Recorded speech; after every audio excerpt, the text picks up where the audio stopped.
give this set of lectures. So I'll be talking about sigma models, which is an interesting topic where mathematics and physics intersect and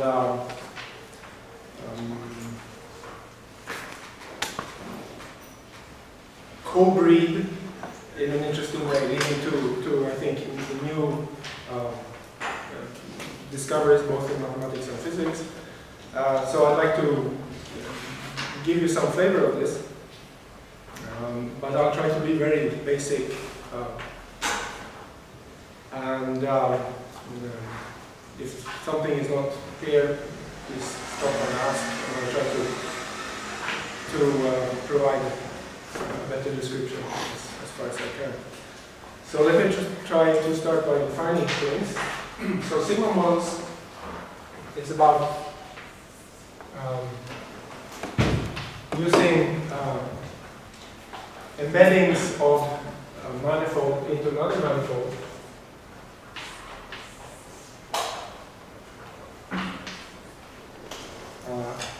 So studying ways manifold sigma can be embedded into a manifold M.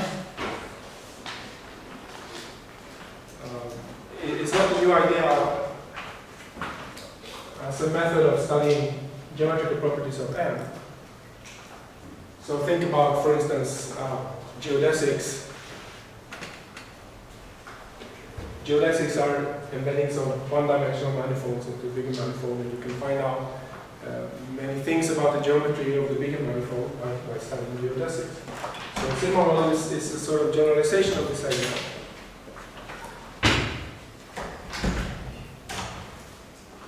Where, so we have one let's say a d-dimensional manifold.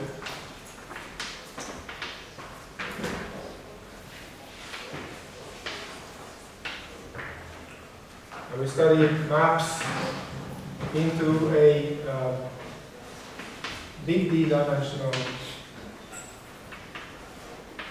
manifold M.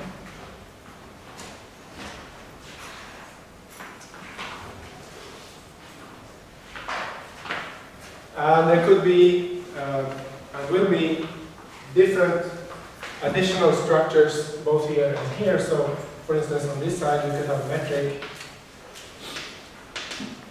and let me call it small g, and here we could have metric also.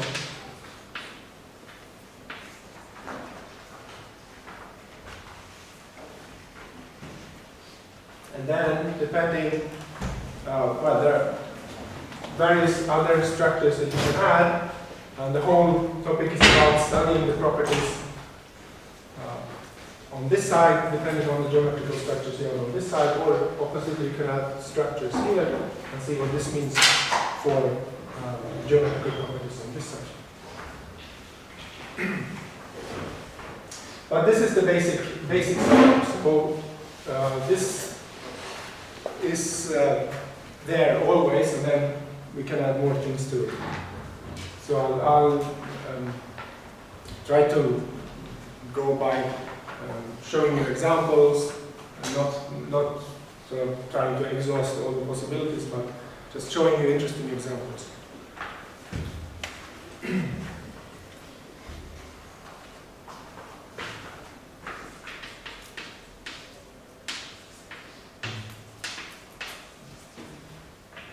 So the space of fields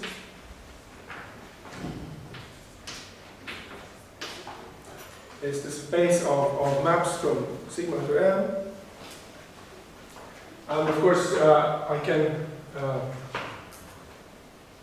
do diffeomorphisms here, and I can do diffeomorphisms here. And they combine with the maps here by composition with the inverse of the diffeomorphism, here by composition with the diffeomorphism.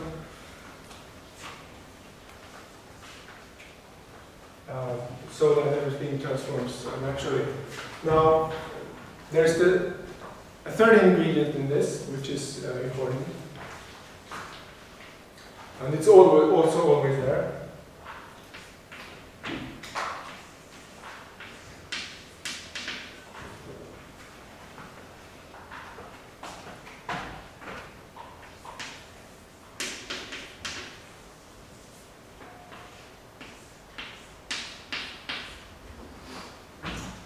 So an action is a map from the space of fields to the real numbers.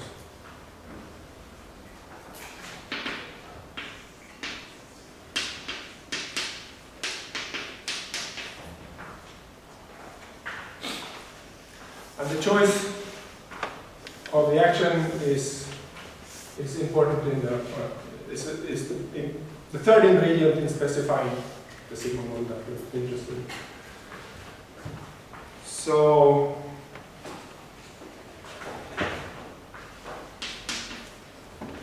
essentially, well, sort of the basic part, which is almost always there. The action, in the case, the action will look like an integral over sigma. And now, because I'm a physicist, I will use indices.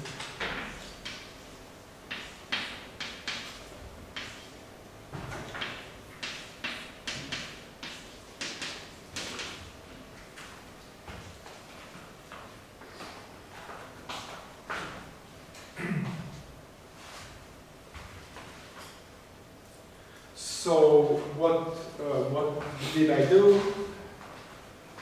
I have a metric on G.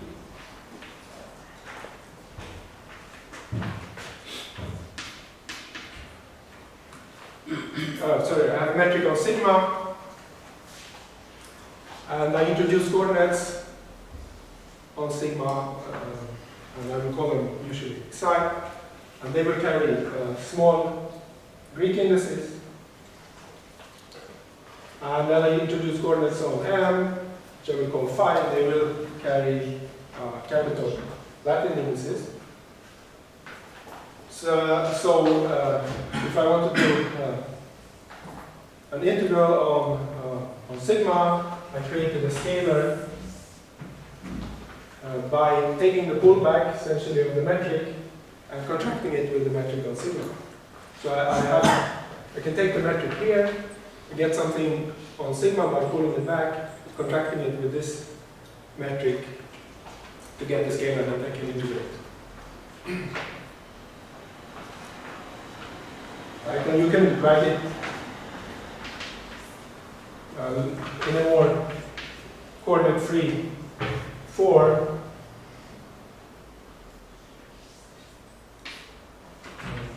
Something in this sort.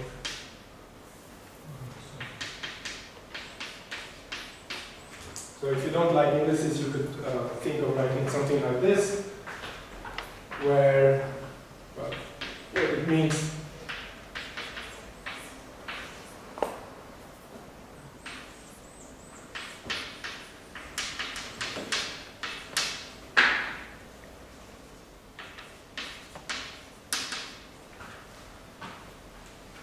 you can use, instead of writing like this, you can use the odd star on sigma and use forms on sigma, so you get something which is no indices on or coordinate invariant on sigma and then contracted with a metric. So if this is what this notation means with the G with a hat on. Okay. And there is some terminology which people use, which you should be familiar with. So this is sometimes called the world volume, or if it's two-dimensional, it is called the world sheet. And this is sometimes called the target manifold.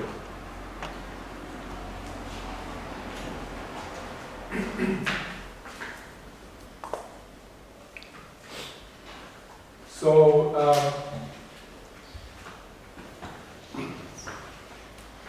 for a physicist, the way to define a sigma model, this was a sort of geometrical picture. For a physicist, you see that it's a scalar field here. So you have a bunch of scalar fields, this is the usual unity term on the scalar fields. Usually, the metric will depend also on phi, so there will be nonlinear terms containing more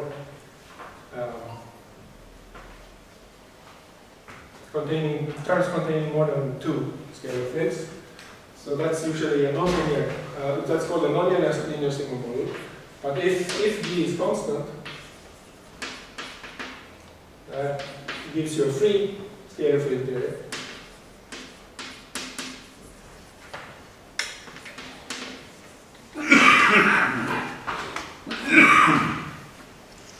And that's called a linear sigma model.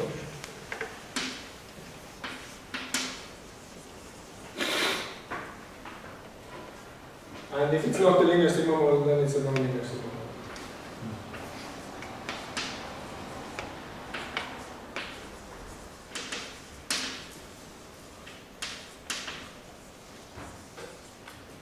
Right, so this is terminology that is used and that you should be familiar with.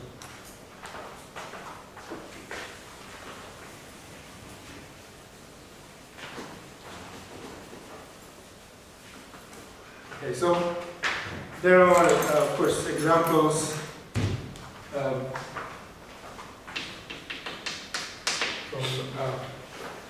both physics and mathematics.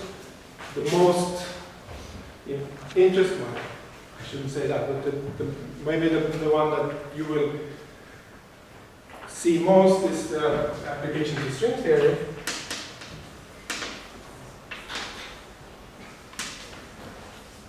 Where sigma is a two-dimensional manifold, and M is taken to be a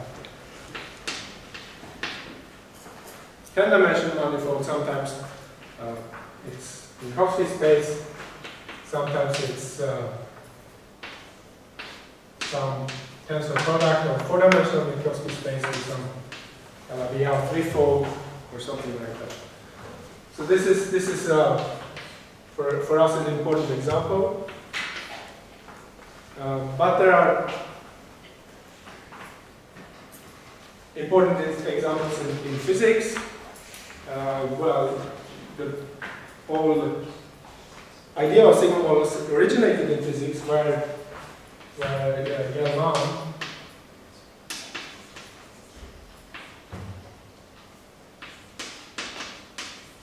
and Levy studied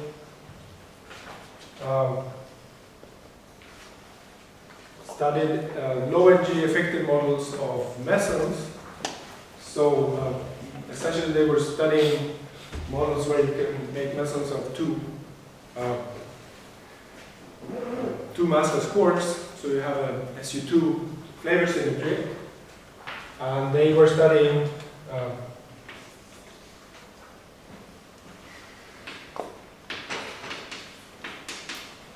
models where sigma is Minkowski space and M is the SU2 manifold. So the SU2 Lie group. And well, if you take 3 massless quarks, you get an you will have to take M to be the SU3 Lie group. And for instance, we can show that you can write a low energy effective action that incorporates all the important low energy effective phenomena such as anomalies and stuff using the sigma model.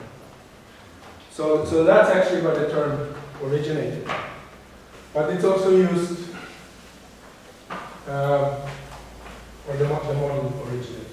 The term the sigma is because Gell-Mann and Levy called one of their fields sigma. So that's why they call it the sigma model, and that name stuck. But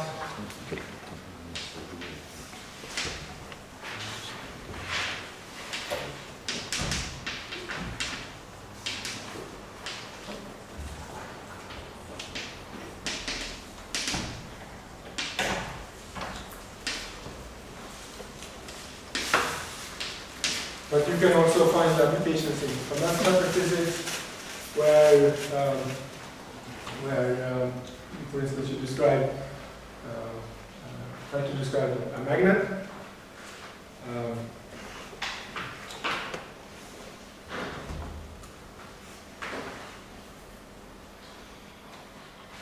So, yeah. Sigma in this case is just a three-dimensional space, and M is some OM group manifold.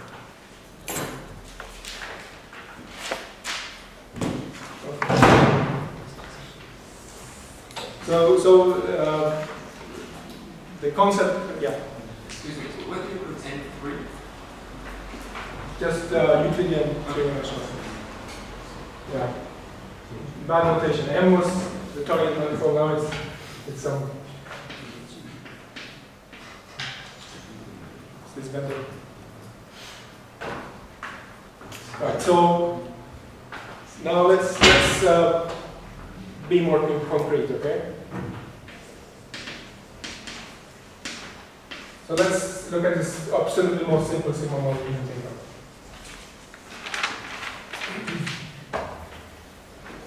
So sigma will just be the real line.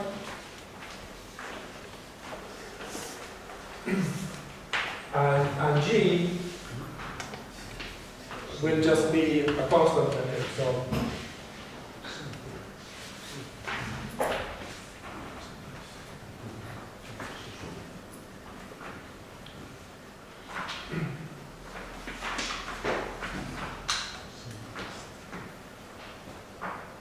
now the action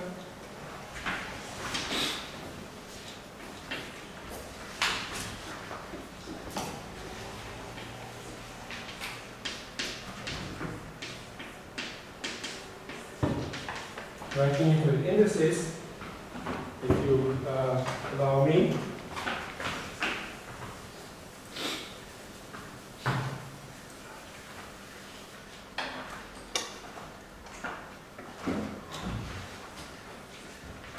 So phi dot here is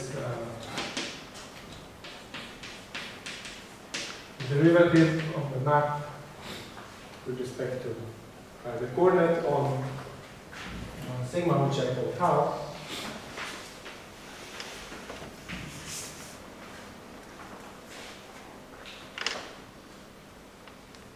Maybe I should have called it psi 0, since I said I would call all the coordinates psi.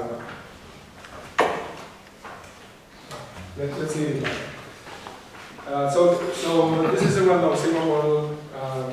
Everybody who has studied general relativity knows this, that if you look for stationary points of this action, you find that stationary points are given by maps that are geodesic. So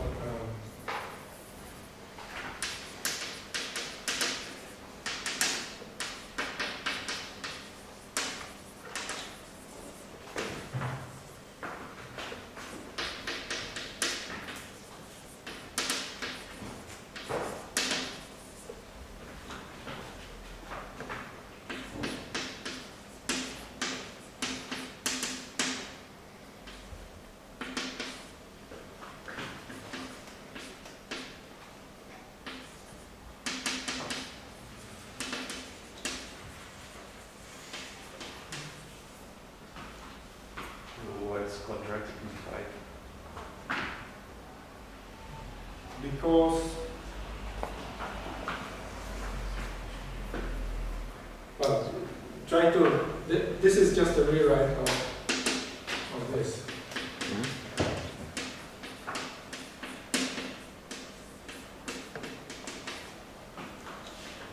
Right, so this, of course, is not coordinated in phi. This contains stuff which is higher order, and this is linear in phi.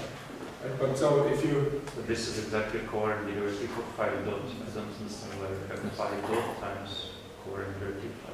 Well, this gives you the... So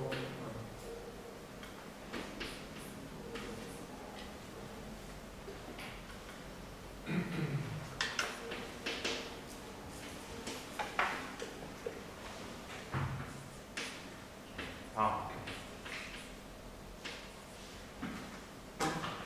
I'm using this one.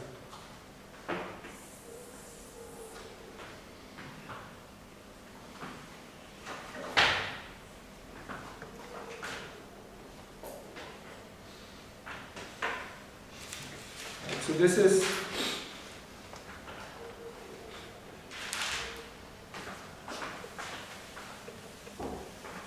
is a very simple model that everybody should be familiar with, or the consequences of this model. Maybe you didn't think of it as a sigma model at that point. I'm just saying that this is the simplest sigma model you can have, and the more complicated guys will have features that remind you of this model. So you can always try to build your intuition on thinking about this model.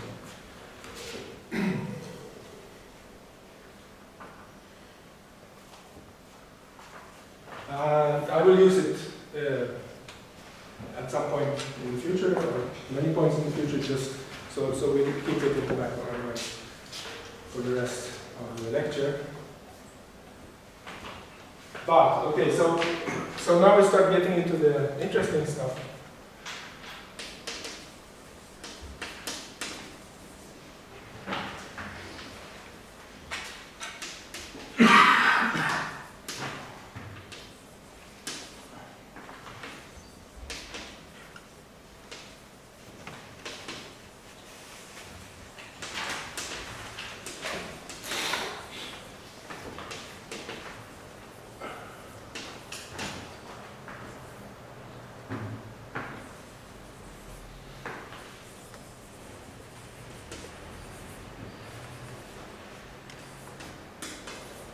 Okay, so this is I think will be the main message of today, that there's an interesting relation between properties of the sigma model at sigma. So for a physicist looking at some scalar field theory, doesn't really know anything about M, working on sigma all the time, and you can start studying the properties of this field theory. But then it turns out that there's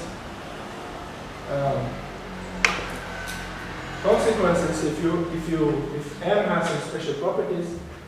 This field theory of sigma will have special properties, and we will start to try to look at some examples, not find some classification, but look at examples to see how these things correspond. So the simplest example of this kind is to look at what happens when you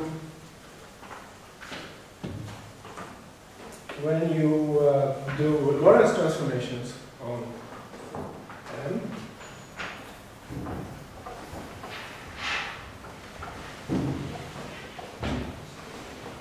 Well, diffeomorphisms even. So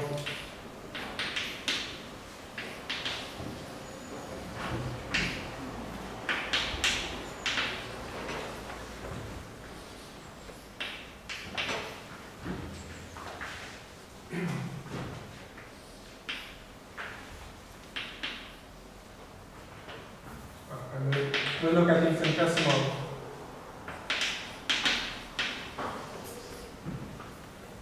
diffeomorphism.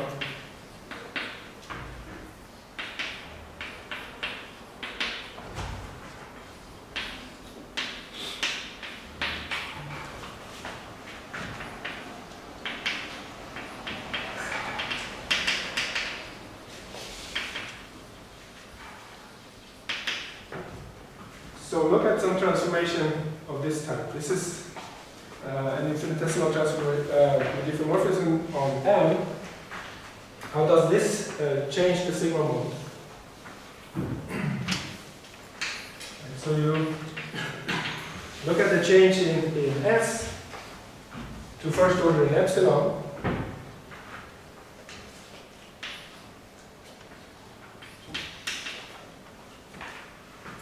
Oh, I should have said that like now in this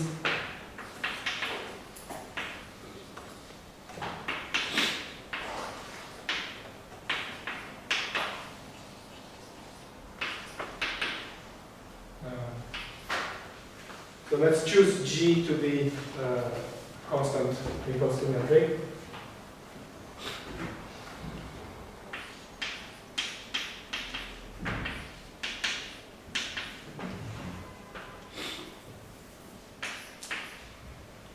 So, okay. Looking at the change of the action to first order in epsilon, we can show that the change can be written in this way, where Lk is the lead derivative on M of the metric with respect to the vector K that define the transformation.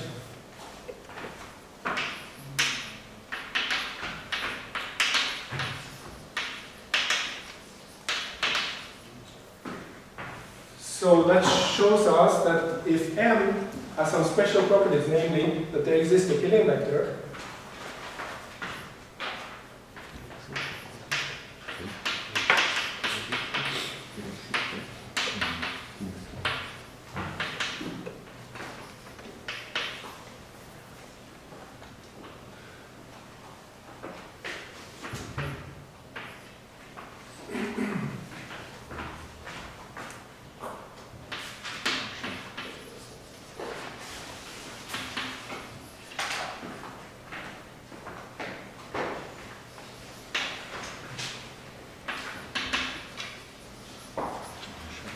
there exists a symmetry in the sigma model. This transformation is a symmetry transformation. The action stays in there. The lead derivative is applied to the metric big G. Pardon? The lead derivative, it is applied on big G, the metric. Yeah. Yes.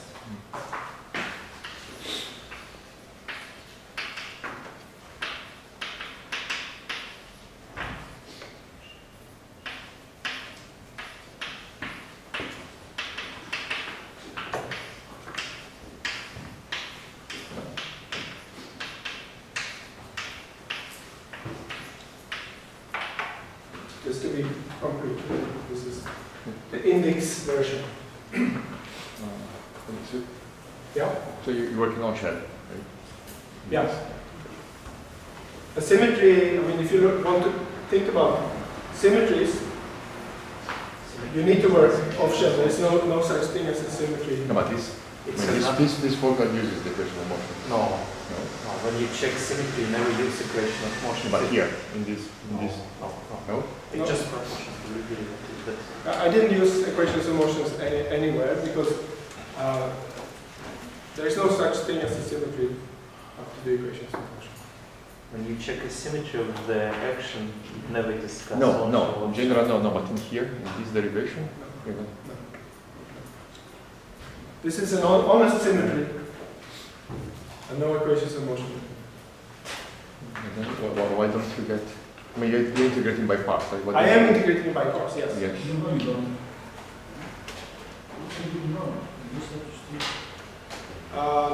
Maybe in this case I don't need to integrate by parts. If I have torsion, please, then I probably need to integrate by parts.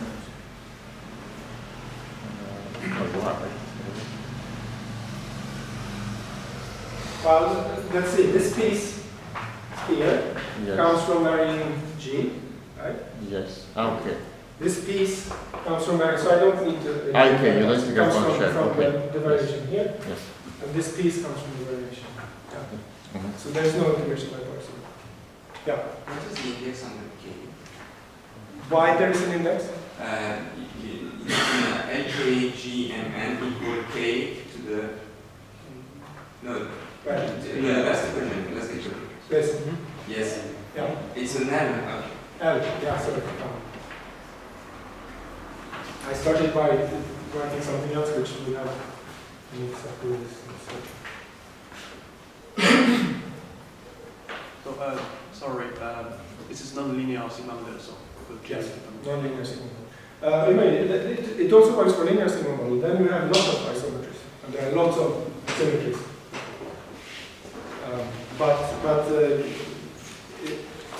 You should keep it non-linear.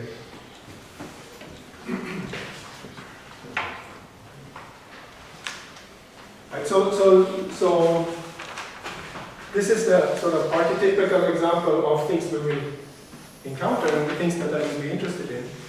That geometrical properties, existence of geometrical structures on M implies interesting things like symmetries for the sigma model. So now we can start to think about other things that we can add, both on sigma and on M.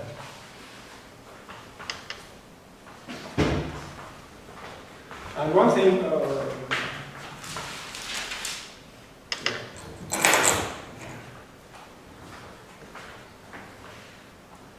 so one thing we can, let us think about the one-dimensional case again, where we had a sigma model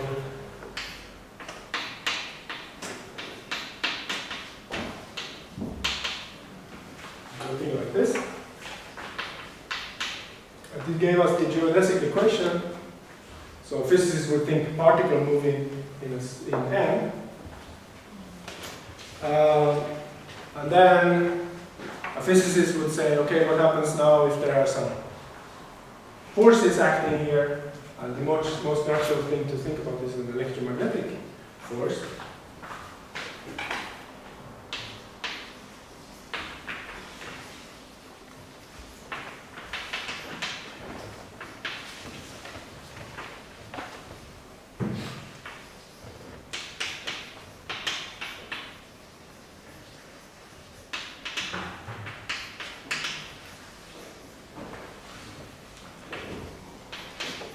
So this is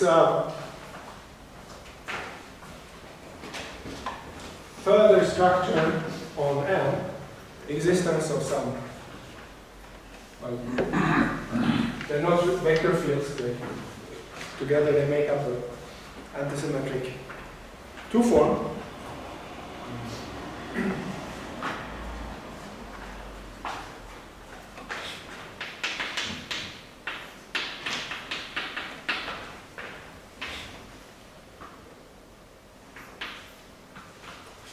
So how can we describe this case in terms of, or is it even possible to describe this case in terms of the sigma model? And the answer is well known in physics.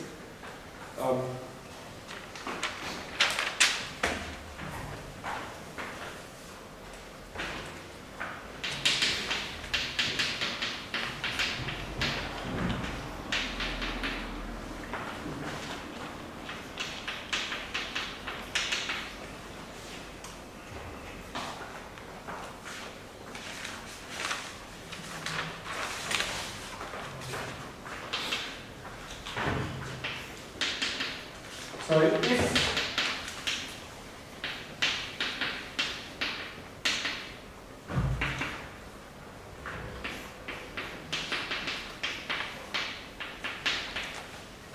if you can write f as d on something, which is possible at least locally, because f is closed, then you can take this one form, pull it back to sigma, and you get something which you can naturally integrate over sigma. And so this term, if you write it out, it's tau.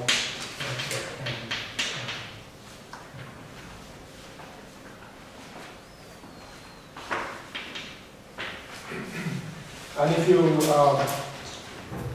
now check the equation for motion, you'll see that the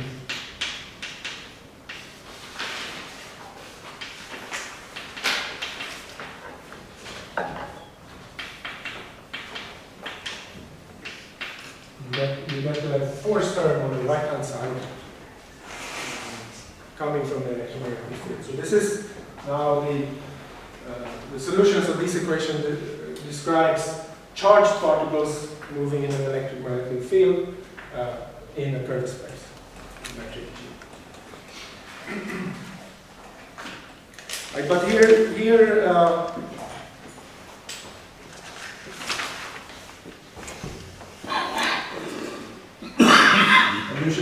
yeah, you put the charge of the particle so that appears here into the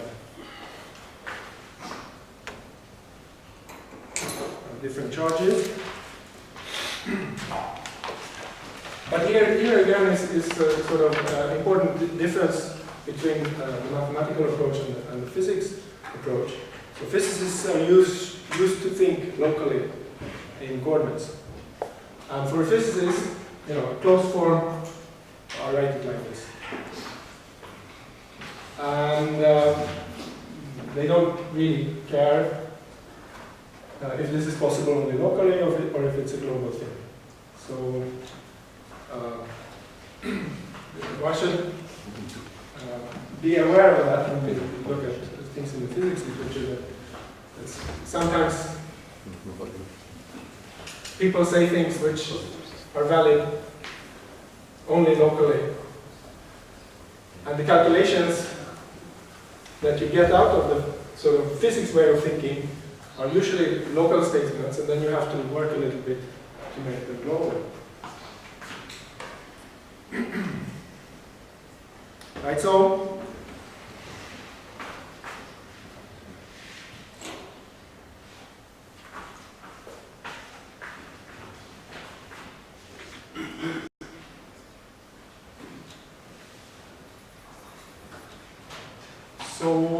is there a more careful way of doing this? Let's say f is close but not exact.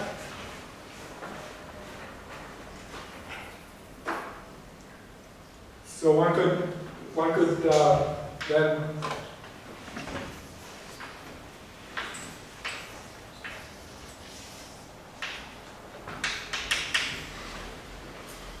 then try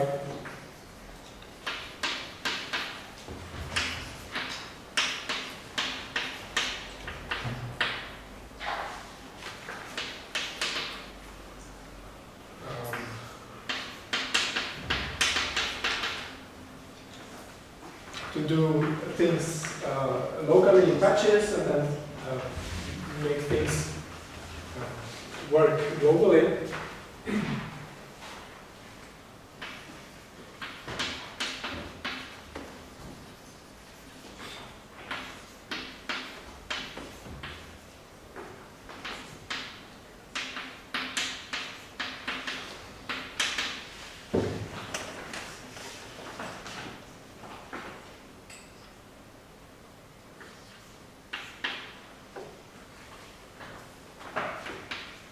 So that means that when you switch your description, when you switch this one form, they have to differ by something exact.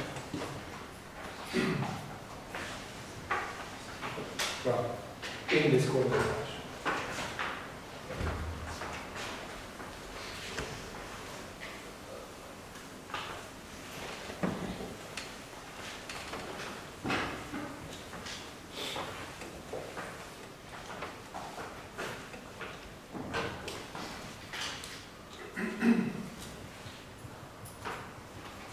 So what happens here if you try to switch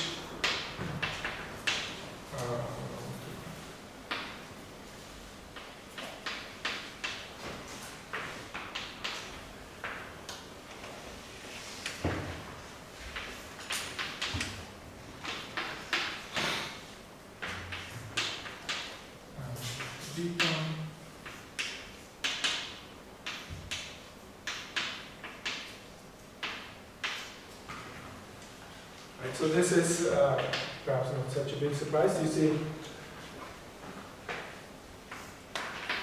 that this term transforms nicely when you make this gauge transformation. Because here you get the total derivative. Lambda and sigma, so you can,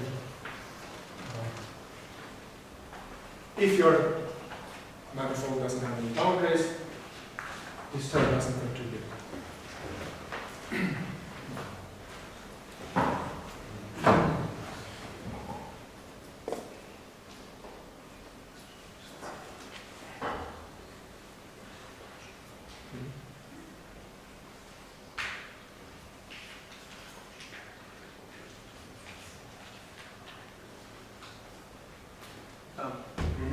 consider that phi is globally defined. You don't have different indexes, considering your alpha or beta. But I would really have to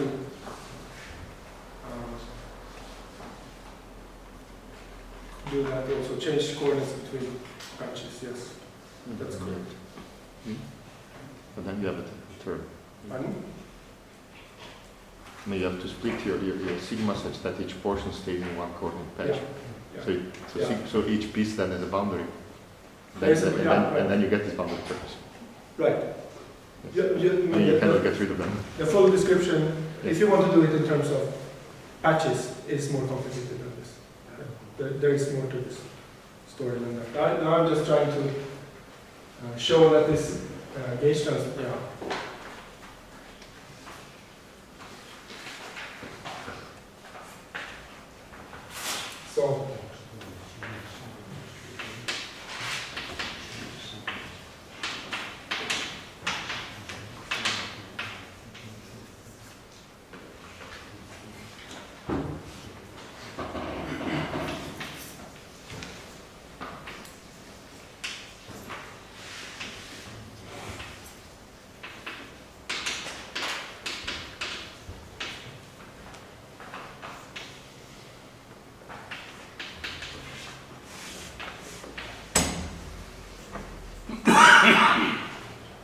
So, but there's another way of trying to do it properly.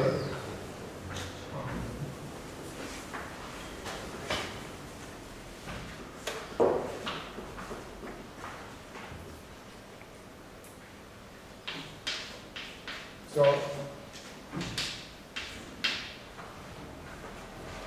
well, we already saw that at least we should have a closed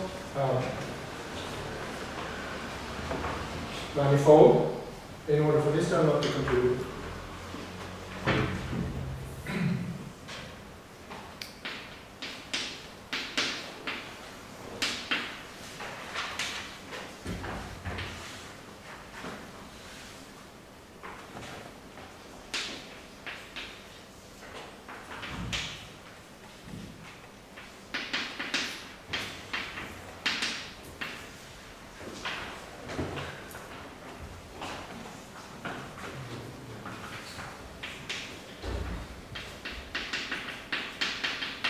And instead of using this locally defined alpha A, you can use the globally defined F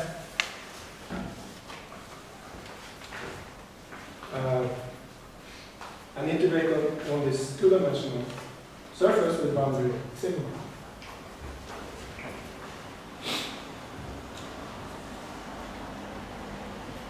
Now this is also a bit shaky. It's not always possible, but let's assume F is exact.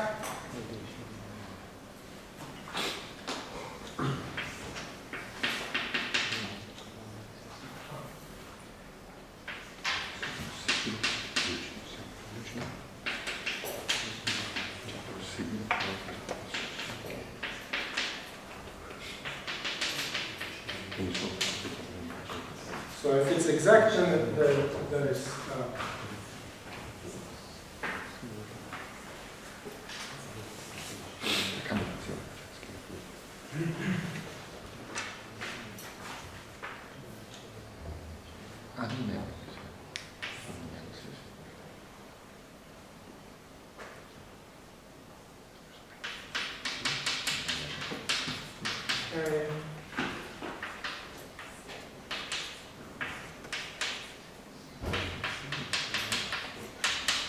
you get back to the case you wanted to describe.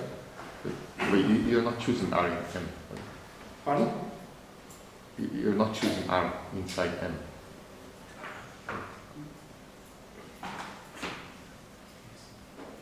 Why not? Well, because sigma has nothing to do with M. So, Unless okay. you've specified phi. Yeah.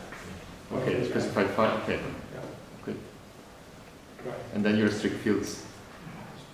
with this property. Then you only consider fields with this property.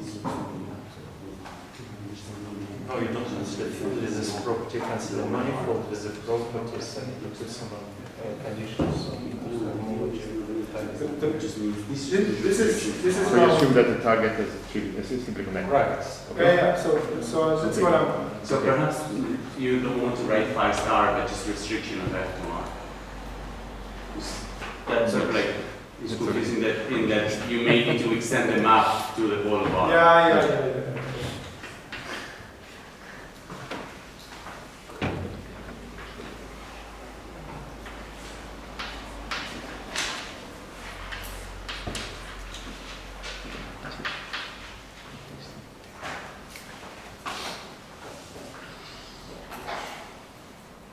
Okay, so this is also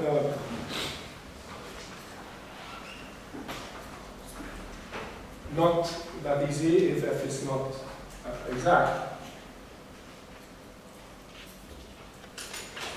So, for instance,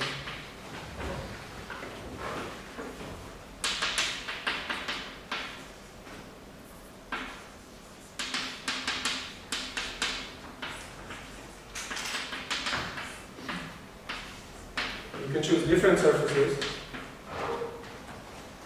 with the same boundary, but if f is not exact, then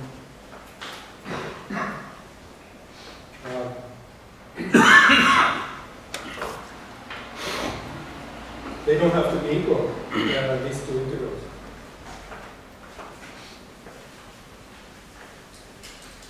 Right, you can take r and r prime, and right, so r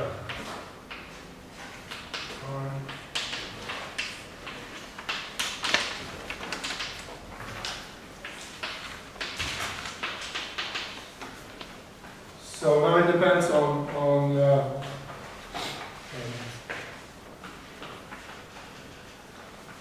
the cohomology class of this two form integrated over this two cycle. So here the point is that it might be okay anyway, because in physics this object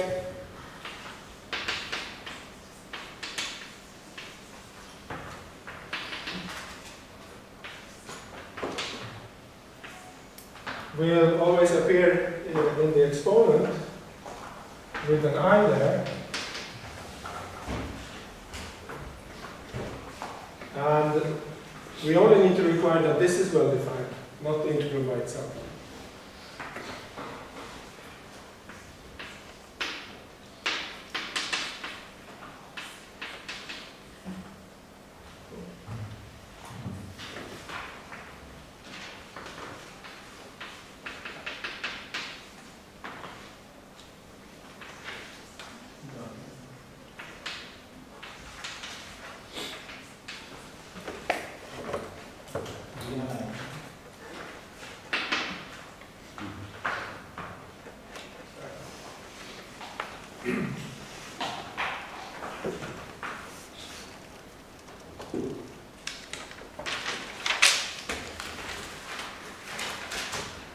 Right, so this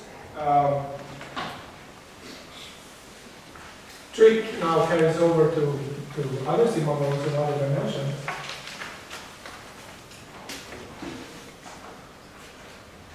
And in particular in 2 dimensions.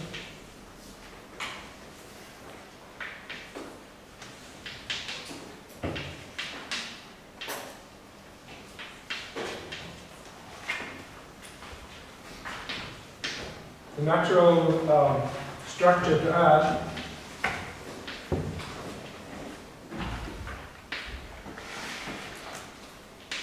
this is 3 form, which locally, which is closed.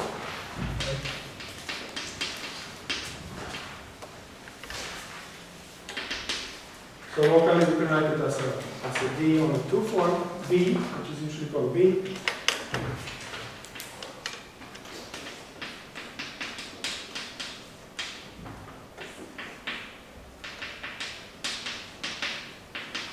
So this one form integral we generalize to a 2 form integral, and of course in n dimensions you could look at some n form, some n plus 1 form, which is closed. So yeah, and of course now, so this now for things to be well defined, this H3 needs to be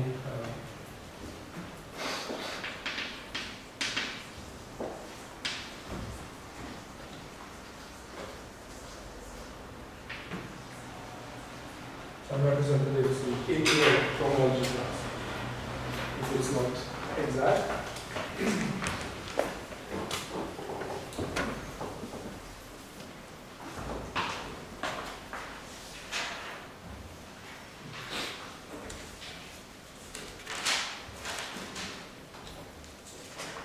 Right, so things work very analogously in the two-dimensional case as opposed to the one in the n-dimensional case, as opposed to the one-dimensional case. So it's interesting to see, though, that strings, for instance, which will be the two-dimensional case, carry two-form charge. They're not electrically charged in the sense of electromagnetism, but they have some generalized charge which with a 3-form field strength, 2-form vector potential, 2-form potential.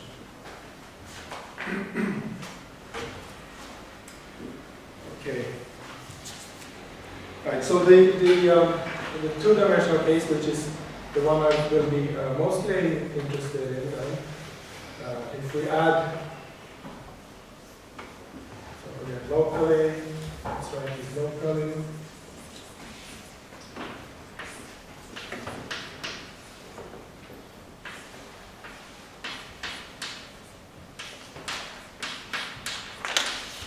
We have already this term in the sigma model, but then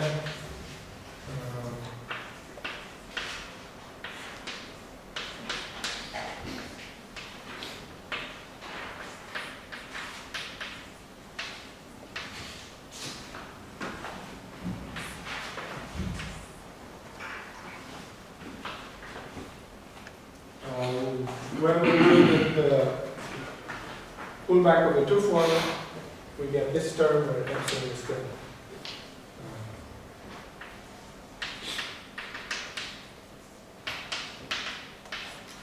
And the symmetric symbol in 2 dimensions.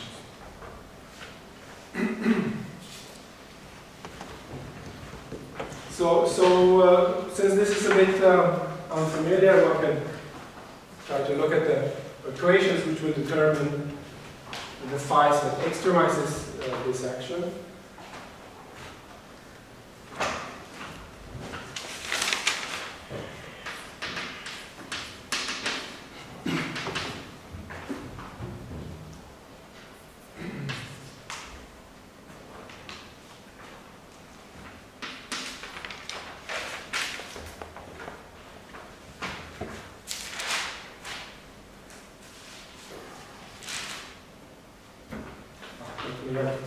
Less fancy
So this becomes something like this. Okay, you see these first two terms are what we had before, just we generalized it to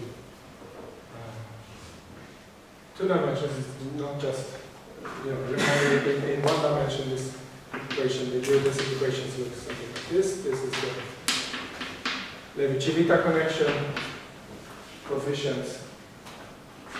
So this is the two-dimensional generalization of the geodesic equation. But then we get some additional term that depends on this well-defined free form in this way.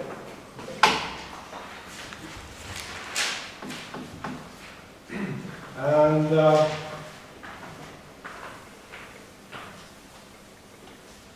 since I'm running out of time, let me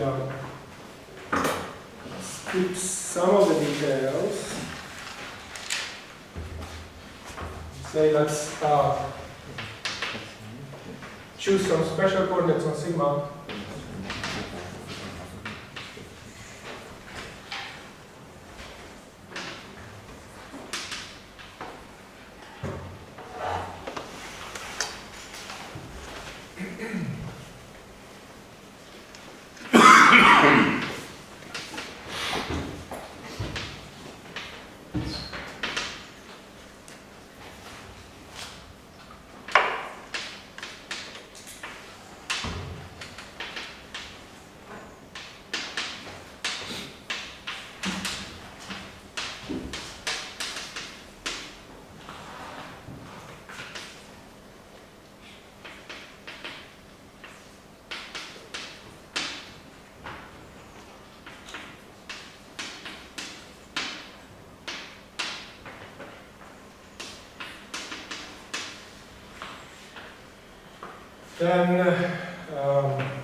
Then this equation can be written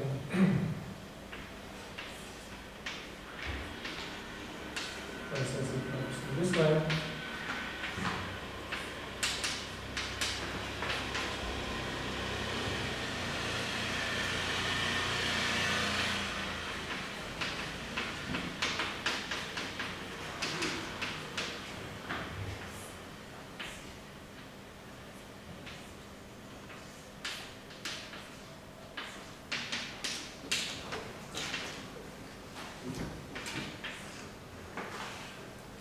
So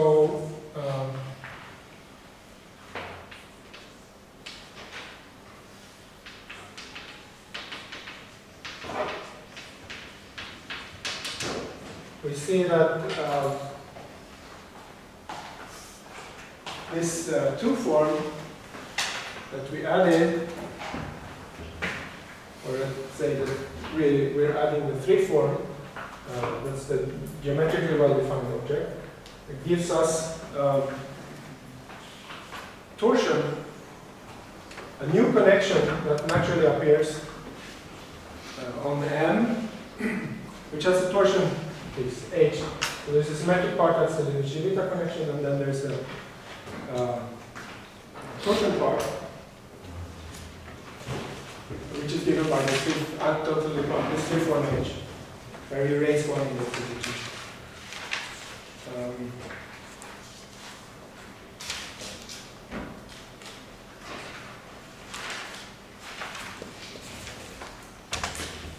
Okay, so again, this is an example of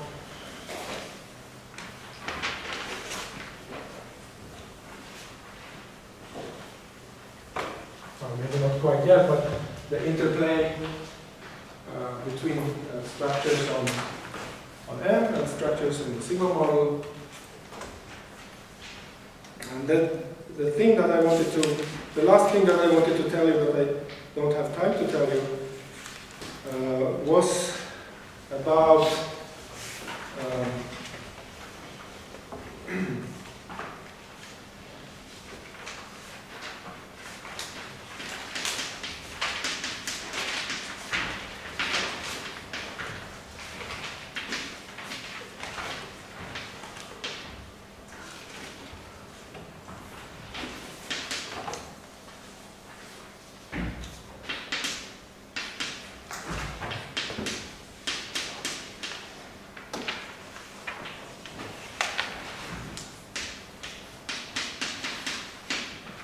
So when you add this h, what happens?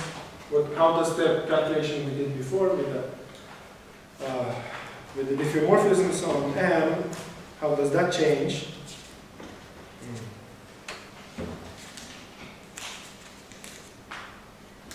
And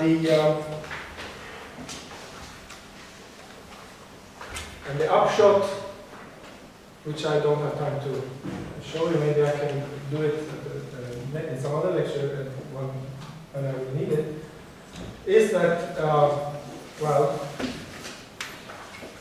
again, we will try to do infinitesimal diffeomorphism, and we will find that K is a Killing vector. But we will also need that when we contract H to this Killing vector,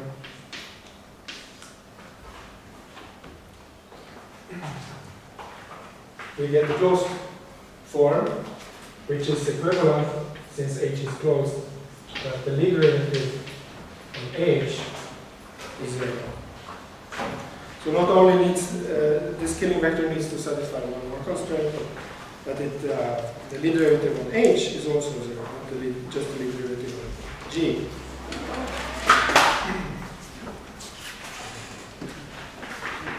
Well, and then the last stuff that I planned to discuss was about gauging of such symmetries, but I'll leave that for the last lecture, I think. Okay, so let me stop here.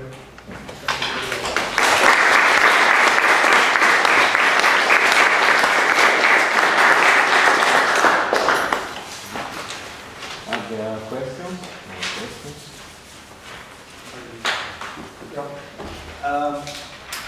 Physicist question. In your Charles theory, I was expecting to find covariant derivative of this direction. You proved a covariant derivative. And what about the Young-Mills terms? You don't consider the square of the curvature? In the action that you would put in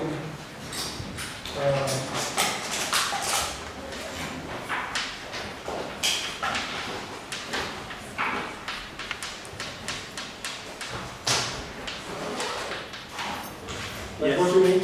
Yes. Also, yes. This term here. Yes. No, I don't consider it. You don't consider it. No. But one could do that, but then you would be talking about.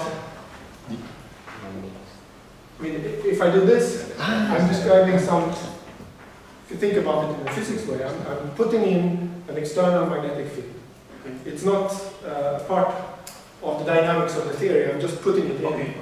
I'm standing outside and putting it in and seeing what happens. Okay. Right? But if I would insert something like this, then I'm making it. Well, there are even further things. This A, right? It's a one form on locally defined one form on N. Now, something like this. If it has to make sense, this would be something that would have to use a locally defined one form. Locally defined one form on sigma. Okay. Just pulling this back to sigma is not going to give me an intrinsic vector field on sigma. So ideally, I couldn't just do this, but we'll come. The part that I left out was about gauging this kind of models. Okay.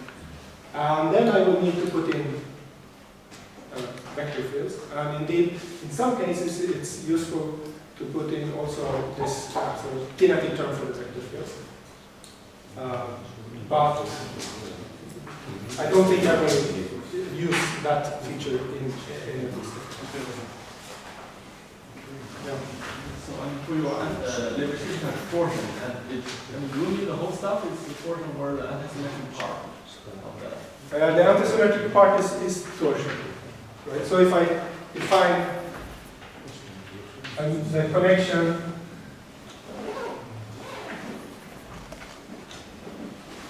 So you mean the anti-symmetric part of gamma plus A is the torque? It's not the whole stuff. It's the torque. So this is we call this gamma plus, right?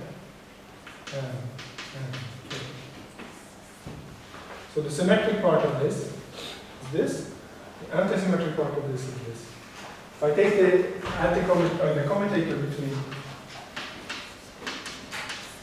these connections, we can call them gamma plus. There will be a term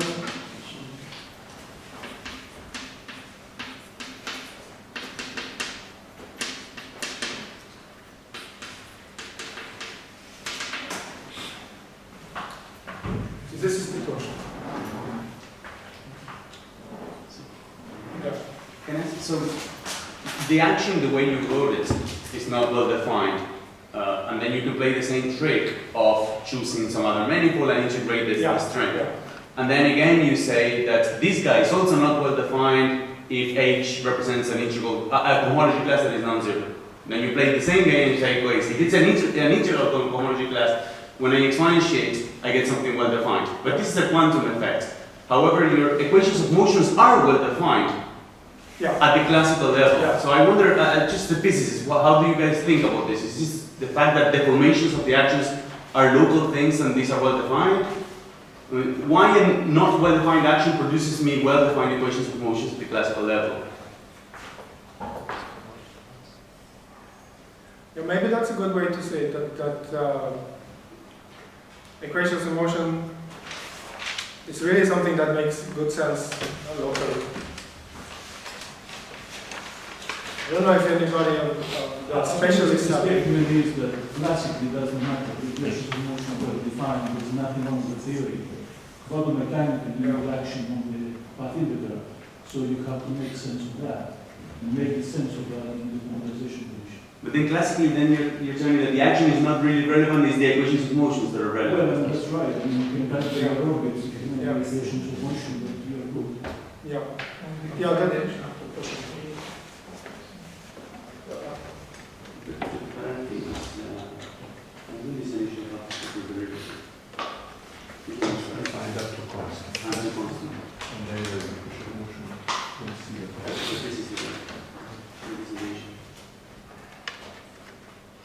What is the origin of the name sigma model? right. So the origin of the name is that this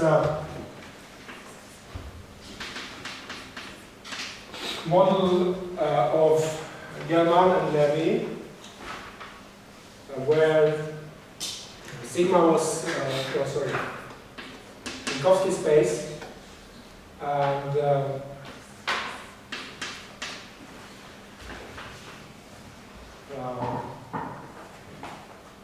the Tory space is the Lie group section 2. Okay. And they realized this as essentially as a linear sigma model with a constraint. So the fields, they had 4 fields, which were essentially the pions, the mesons that they wanted to describe, and a 4th field that they wanted to integrate out, which was sigma. So they had to introduce some sigma, which was not part of the physics, so to speak, and they called the model the sigma model. It's the sigma model. Nothing deep, I guess. Okay, there are no more questions. Okay, let's thank you.